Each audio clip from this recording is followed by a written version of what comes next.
Hello, everybody. Whoa, okay, I'm in fast there. Hold on. There we go. Hi, guys. Welcome back to another music therapy live stream.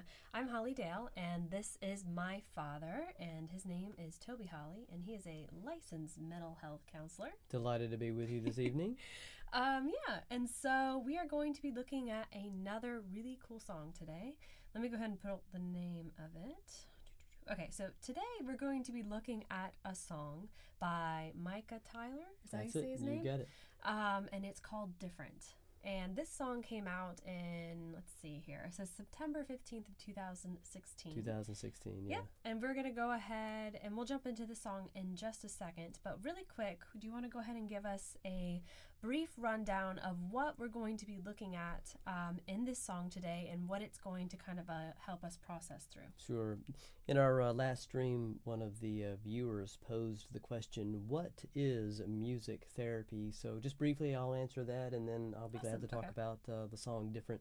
Mm-hmm. So music therapy is a cool sort of version of therapy where you use music to help affect change in people's lives. Mm-hmm. And music is powerful. Why? Because it brings a couple of things to the table.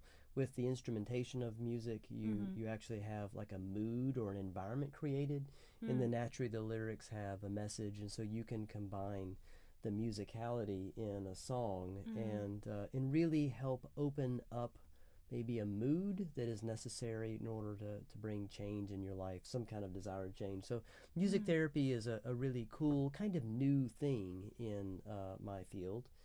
And so, since I do therapy and you do music, we thought we would do this podcast those in the world to maybe learn a little bit more about both industries. Yeah. And let's see, I think today we're going to be doing, is this episode 7? Yeah, this is the 7th one. Yeah. We're just going to keep going. We're going to keep going, yeah. Okay, so I'll go ahead and jump into it. And how I like to do it, and I like to restate it every time because we typically have new people who tune in.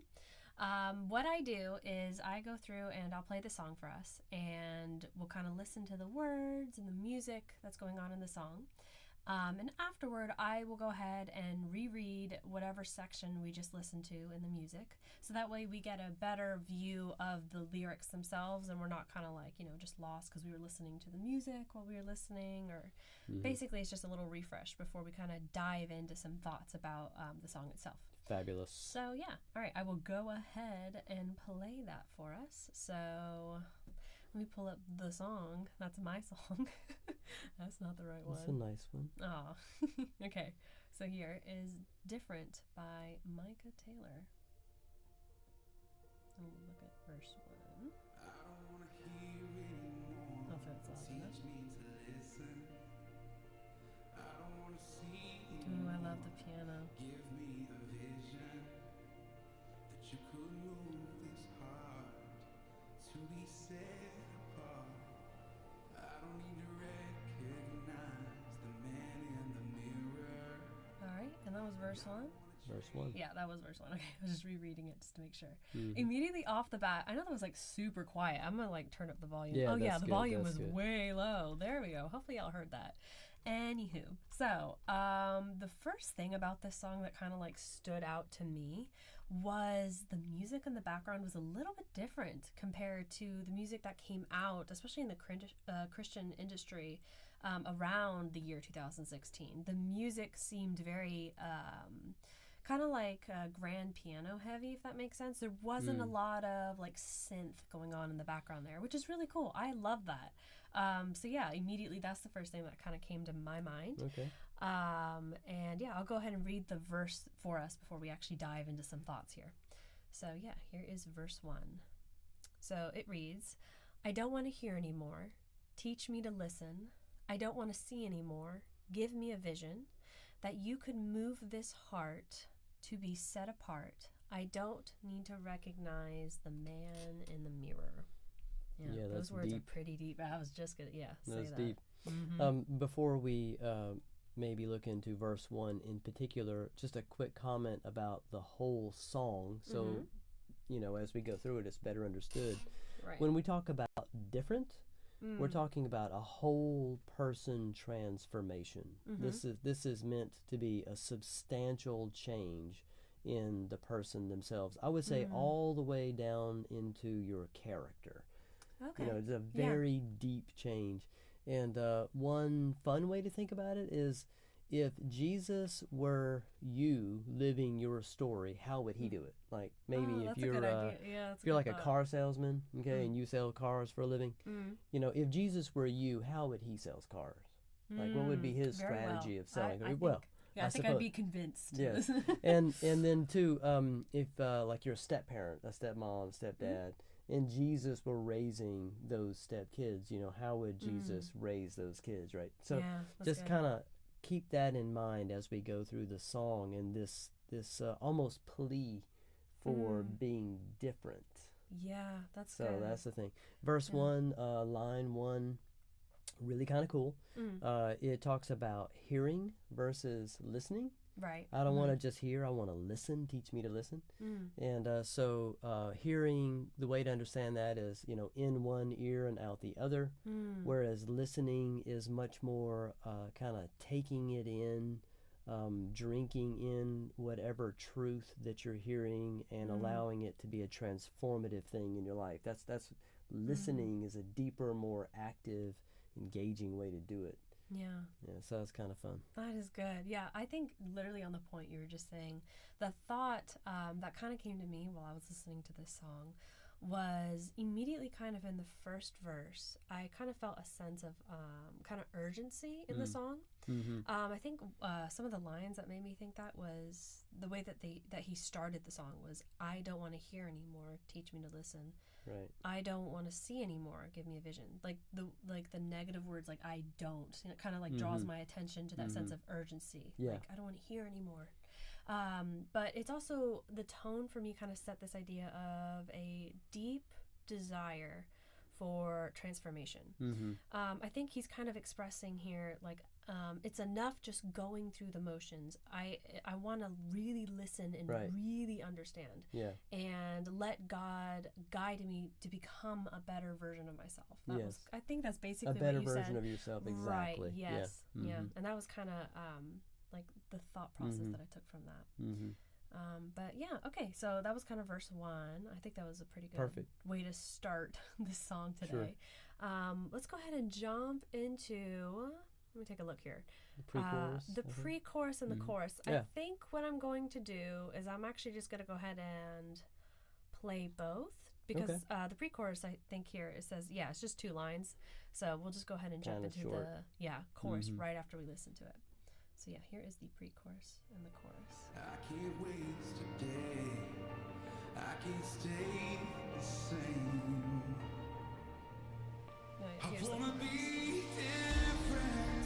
I wanna be changed till all of me is gone. Ooh, I love the background. It's very powerful. So bright, the whole world can see that there's something different. So come and be different in me. Wow, I love that. Okay, I don't know about anybody else kind of like who's listening, but for me, when I heard that chorus just now, that set off a deep set of like nostalgia for me. I remember like hearing that in the car on the way to like high school. I think I was in high school, in 2016. So that I absolutely love the way he did the chorus there. The music in the background just immediately invokes a sense of like passion with his music. I love that. It was really good.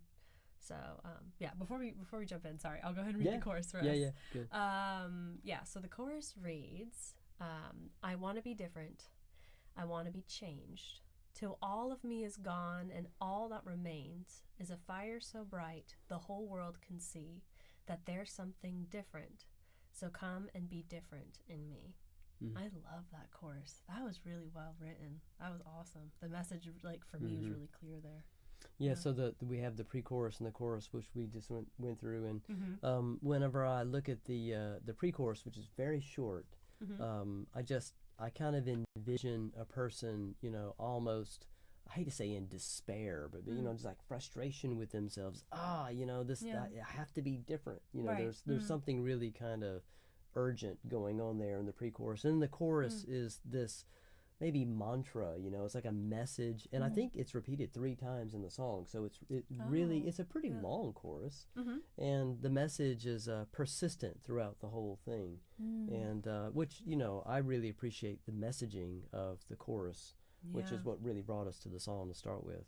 Yeah, for sure. I definitely got a sense from the writer of this song that there was like a deep desire for change. Like literally, like in every line, I feel like that was being kind of like pointed across as like the message.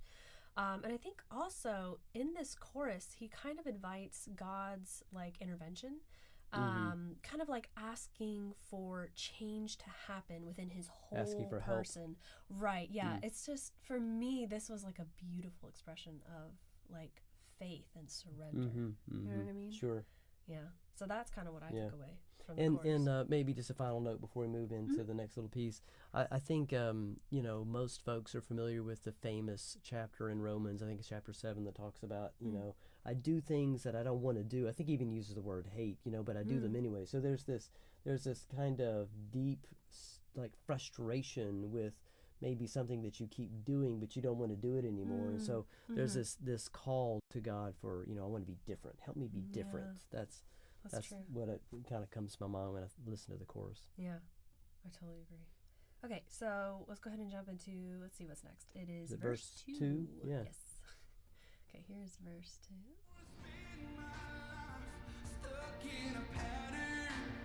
Hopefully that's not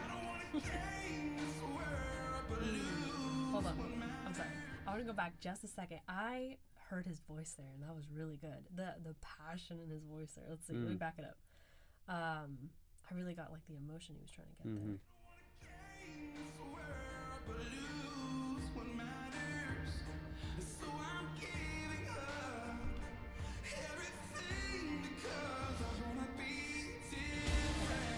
And then it was back to the chorus. So I'll go ahead and pause it there for us.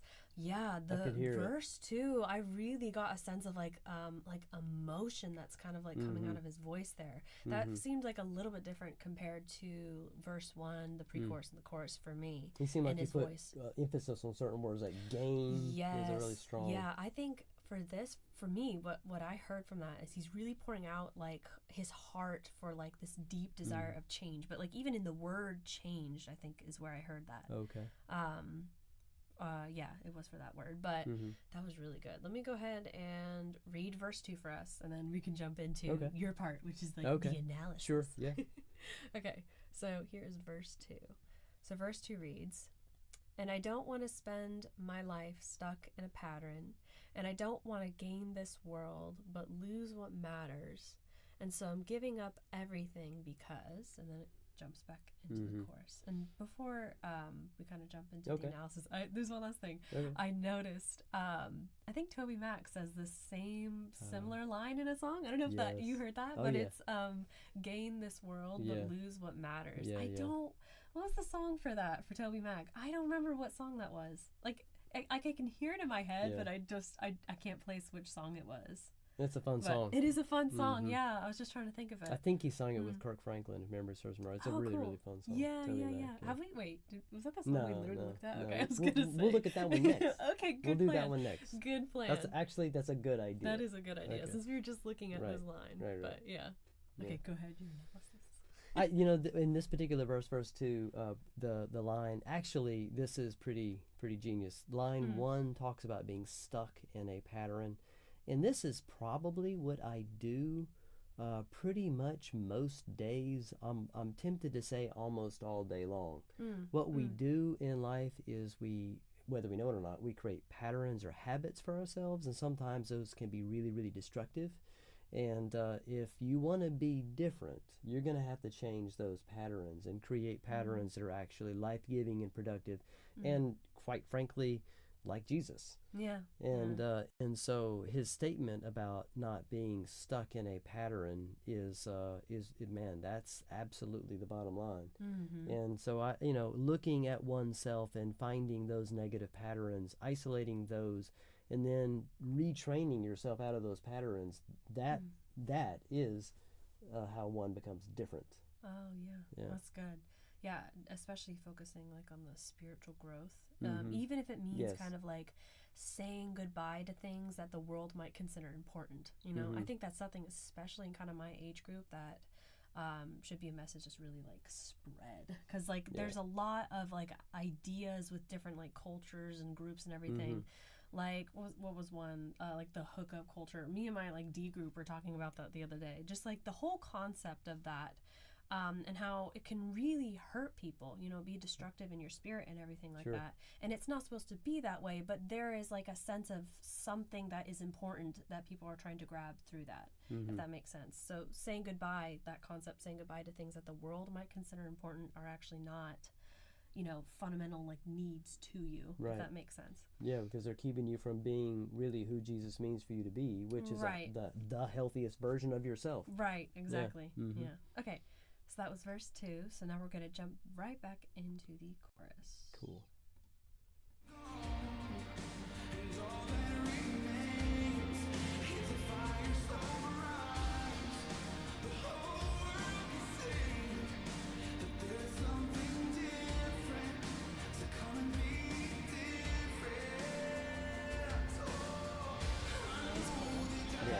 I'm going to pause it. Oh, I love his voice when it went up there. I think that was different from the first chorus, the first time we heard it. This song comes to me in conversation, you know, unsolicited from myself, where people mention to me that they have heard this song and that it actually is a song that they use to help motivate them towards being different, and they listen to it and they think about the goals, and I mean that's just, you know, I love hearing other people's ideas. And there's one gentleman, amazing gentleman, who struggles with being angry. Actually, he's pretty anxious, and the manifestation of his anxiety is anger.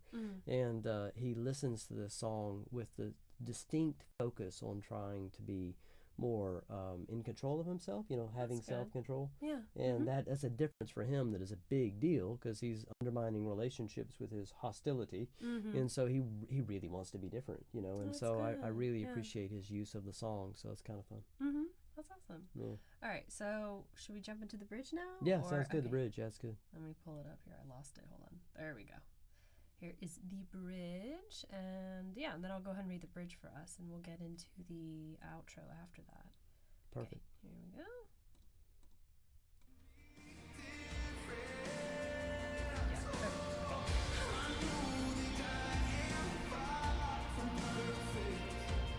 Ooh, I love that with the guitar. That was cool.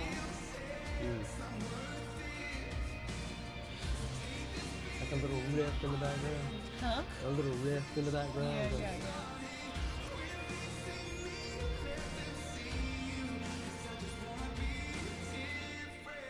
Oh, that was cool. That's the I bridge. love when songs do that. Okay, I'll pause it here. This song is so good. I love the power behind this song, and yet it's also got this sense of being gentle in like the high parts of the song, if that makes sense. Like the background seems kind of like dreamy or floaty. I think we used that term a long time ago with like the first song that we looked at. But it's got this sense of kind of like lifting you up, I think is what I was trying to say. But at the same time, its message is like being really kind of like taken across like through both the music and the words. They're both equally trying to say the same message. That's like what I was feeling, especially there in the bridge. That was really well written musically. Let me go ahead and read that for us. Okay. Yes. That sounds good. So here's the bridge. So it reads, I know that I am far from perfect, but through you the cross says I am worth it. So take this beating in my heart and come and finish what you started. When they see me, let them see you, because I just want to be different. That's cool. Yeah, that's really cool. Yeah. I like One of how the it's like a things that I've variation. noticed, you know, when we've gone through songs and we examine the bridge always has this kind of unique message built into it. It's usually like it kind of has like a call to action in it, that's you true. know, more often than not. And so that's interesting to me, kind of the function of the bridge as I've seen it through different songs and things. And this one's no exception. Yeah, that's true. Yeah. Line 1 talks about you don't have to be perfect. And so here we are focused on, being different, but don't confuse being different with perfect. This isn't so much about perfect, is about maturity, growing in the likeness of Jesus, like, so that's the idea behind different. So not perfect, but growing. Yeah. And the next line, emphasis on worth, right? Yeah. And so you don't have to be perfect to have worth, which is good news. Actually, worth comes from Jesus. I mean, he loves us. He decides to love us. He celebrates us, and that's just the way it is. And so the worth part comes from Jesus himself. And so the bridge actually has like a little gospel message built into the theme, which I thought was like really powerful. That is really powerful. Yeah.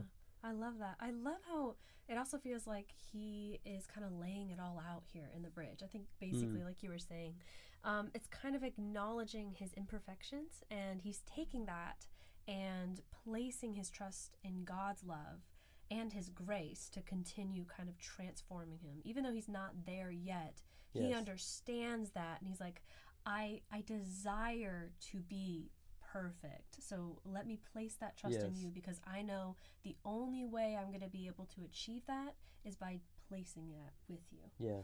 Right. So, the reliance on Jesus to move in a direction of being whole. Yes, exactly. Yeah. It's a team. It's a teammanship. Yeah, that's right. Yeah, that is wonderful. Like a sense of community, because God, when he created us in his image, he wanted a family. Yes. You know what I mean? It wasn't like he just wanted a bunch of robots running around doing his bidding and whatever. Yes, exactly. So, yeah. All right, so then I think the chorus, does the chorus repeat one more time? And then it goes into the outro. We'll go ahead and play it. Okay.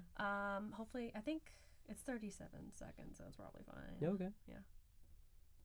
They probably will be long.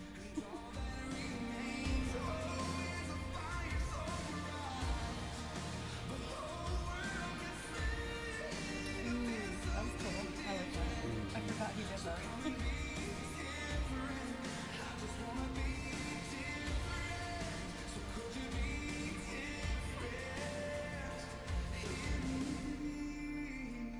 I love it when they do that with music. Everything kind of cuts out.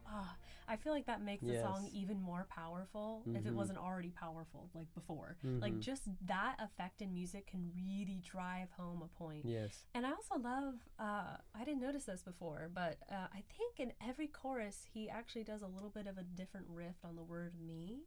I think I remember that, and that was just kind of cool. I don't like a musical little like touch there that it's keeping the audience's attention and like continuing the song forward, but adding like a little bit of like just a nuance. Extra. Yeah, exactly. Yeah. That's what I was looking for. Yeah. Yes, and that was the last little phrase, is in me, which is what I think the ultimate summary of the outro is, a relationship with Jesus, in me. Yeah. It's a short little outro, but it's powerful. Short. I can just read it real fast. Sure. Sure. So it says, the outro just says, I just want to be different, so could you be different in me? There it is. I love how he says, I just want to be different. That really sounds like a plea to God. Yes. Like, I just want to do this for you. Yes, that's really cool. That's how I hear it too, with that emphasis. It sometimes the word just can be like a word of minimization. In this case, in the context, I think it's going the other way. It really means to maximize, like the whole me wants to be different. That's how I hear it too. It's deep rooted. It's like a deep longing for personal transformation and growth. It's kind of like inviting God to shape him according to his will. Yeah, you know what I mean? That's right. Yeah, truly like a moment of surrender and trust in God's plan. It's a beautiful song. It is a beautiful song. So yeah, that was kind of our overall kind of look at the song. And now what we're going to do, the fun part of the podcast, is we go through now. Well, not we, mostly you. Yeah, it's a we. It's a we, okay. We go through and we kind of answer the question of what do we now do with this song. We know that it can kind of, it explores like this purpose of thinking about your emotions while listening and stuff. But now that we know that, what can we do with it? So I think, hold on. First, before we do that, just to kind of recap. Okay. For somebody listening to the song who would you recommend this song that's good. for? That's if they're a going good through question. a certain thing, who would that be and what would it be for? Yeah, if you're frustrated with yourself, like if you have habits and patterns that keep coming up in your life and it's creating problems, probably in, some kind of consternation inside yourself or a frustration in relationships, but it's very habitual, it's problematic, that person, living out that story, which is, okay, frankly, all of us at one time or another, this song has a message that means to speak to you. That's good. So that's the audience. Okay, so that was the audience. So now, how can the audience now use that information? How can they use this song to benefit themselves? Yeah, and I have a little worksheet, that you and I have put together. And so just for anyone that may be interested in actually having a worksheet, I mean, to make it easy, if you send us an email, I'd be glad to send it back to you as an attachment. I mean, free of charge, just as a blessing to you. And it's info@hollydalemusic.com. That would be the email address, and I'd be all about just sending it over to you in a PDF form. And I'm going to answer that question by just basically describing the context of this kind of worksheet. So the question again, I actually just one more time, music therapy. It is the purpose is using music to help serve as a tool, an instrument to maybe affect change inside your life, inside your heart. Music is super powerful because it has both music and lyrics, and the music is a mood, and the lyrics has usually a very, at least the ones we look at, a very productive message that we need to kind of bring into our heart. So that's kind of what music therapy is in a nutshell. And different. So the first thing you would do if you were going to actually ask this song in your story to help you, obviously the first thing is listen to it. And probably listen to it like several times, like read the lyrics, and then take a survey of yourself, what are you feeling? What are you thinking? Just kind of let those emotions sort of come up out of you without too much restraint. Probably would even be good to jot it down so you don't kind of like lose it, Good So plan. that's step one, kind of listen to the song. Step two, a goal. Right. What do you want different in your life? Like ask yourself that question, and in some kind of formal way, write the goal or goals down. This is what I want to be different. That's good. Yep, that would be two. And the third, just kind of trying to be concrete here. And the third would be what you want to do is listen to the song. I'm just going to say like every day for, let's just go with, 3 or 4 weeks. Listen to the song and read that list of goals that you produced.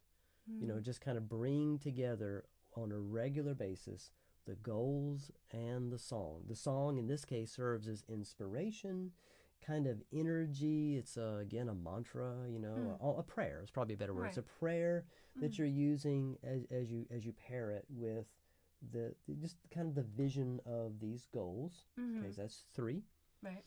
4, what you're going to want to do with your goals is really try and activate them. Let's just take, for example, maybe you want to be more kind to folks that you interact with, say in the stores or something, but you're not kind. Actually, let's just say you're frustrated and impatient. Gotcha. And so you're kind of rude, right? And Like you're a alienating. Okay, a Karen. right, exactly. You're alienating yourself from humanity because you're in a hurry, and you recognize that is not cool.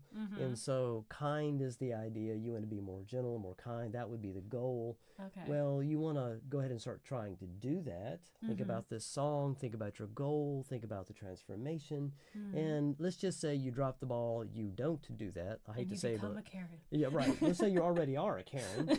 Right. Then you want to meditate on this song and see yourself maybe in retrospect being the kind person that you mean to be. So what we're trying to do is create a habit, right? Like retrain yourself into this headspace that you want to be.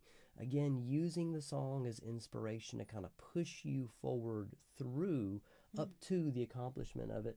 Okay, that's 4. 5, I think not everybody has interest in this, but you could write like maybe like a reaction to the song. Okay, so let's say you're a parent, and again, you're rushed, you're frustrated, and you want to be more kind. A reaction, like in a poem or a song, you know, how will it affect your family, your kids, when you actually accomplish this? You know, so you could put in your own words what happens post accomplishment. That could be a reaction to the song. You know, now I'm different, and this is the change that manifested out of that difference. You know, if Jesus were in my shoes and this is how he's doing it, this is how my family would look. That would be the reaction. Oh, yeah. Yeah, so, I mean, that's kind of the worksheet that we have put together, and if it would be useful, you'd like to have that in your hand, email us, info@hollydalemusic.com, and I'd be glad to provide it for you. Yay! Yeah. Yeah, that's awesome. Okay, so that was kind of our overlook, our view at the song. Let me get the name because I forgot. Different by Micah Taylor. So yeah, and that came out in 2016. That has been a hot minute, and I remember that being on the radio all the time. I think they do still play it. I hear it. Yeah. So I mean, it's a good song. Makes sense. Yeah. But yeah, so that was kind of our overall analysis of the song. And yeah, soon we'll probably be putting together like something of like a Patreon or something, so that way we can go through and kind of be able to go and see kind of like maybe questions that y'all might not be comfortable kind of like posting in chat, and we'll kind of address that overall theme kind of when we're doing a live stream rather than like answering it directly. But yeah, because I'm sure you guys have like questions on some of the stuff that we've said in the song, like, oh hey, that really applies to me, but I would love to know a little bit more about this, that, or the other thing you said, because I feel like that would help me as well. So you know, we want to give that option to you guys, so we'll be setting up something like that super soon. And we we also have 2 playlists that we're going to be putting together and releasing super soon that have all the songs that we've been looking at in these streams. And I think this one we're probably going to put on would it be Recovery or Discovery? Probably Recovery. Recovery? Yeah. Okay. I think we probably need to maybe even bring some more songs in on the Discovery. We've only done a few we got of like those. 2. Yeah. Two on the Discovery. But yeah, we'll put those together for you guys. So if you wanted to, you can go through and listen to those songs and be able to use, like we said, the kind of like the bullet points that we could give y'all through like the email and everything. So you could look at it yourselves and kind of go through anything that's going on in your story and use the song to be able to help you with that. So yeah, that was our analysis for today. We hope you guys enjoyed today's podcast, and we will be doing another one of these super soon, and it will be episode 8, and it might be a Toby Mac song. I'm kind of feeling like we should do a Toby Mac song. I think so too. Have we done a Toby Mac song? No, I don't think so. Think we That's have. embarrassing. That is embarrassing. You're right. That is embarrassing. We should do a Toby Mac song. Dude's like awesome. I grew up listening to his music, and amazing. to be honest, I'm gonna like be 100% frank here. Part of his like music style was something I wanted to emulate in my own music, and it didn't really come across now that I do kind of more classical stuff. But when I was younger, that is what I wanted to do, like for sure. I thought he was so cool. He's still cool. He is cool. Yes, I'm sorry. I didn't mean to imply he wasn't, but I was just saying when I was young, I was like, oh my gosh, I want to be just like him. Anyway. But yeah, so that was kind of our analysis today. I hope you guys enjoyed, and we'll be seeing you again super soon. We look forward to it. All right. Bye, guys. Bye.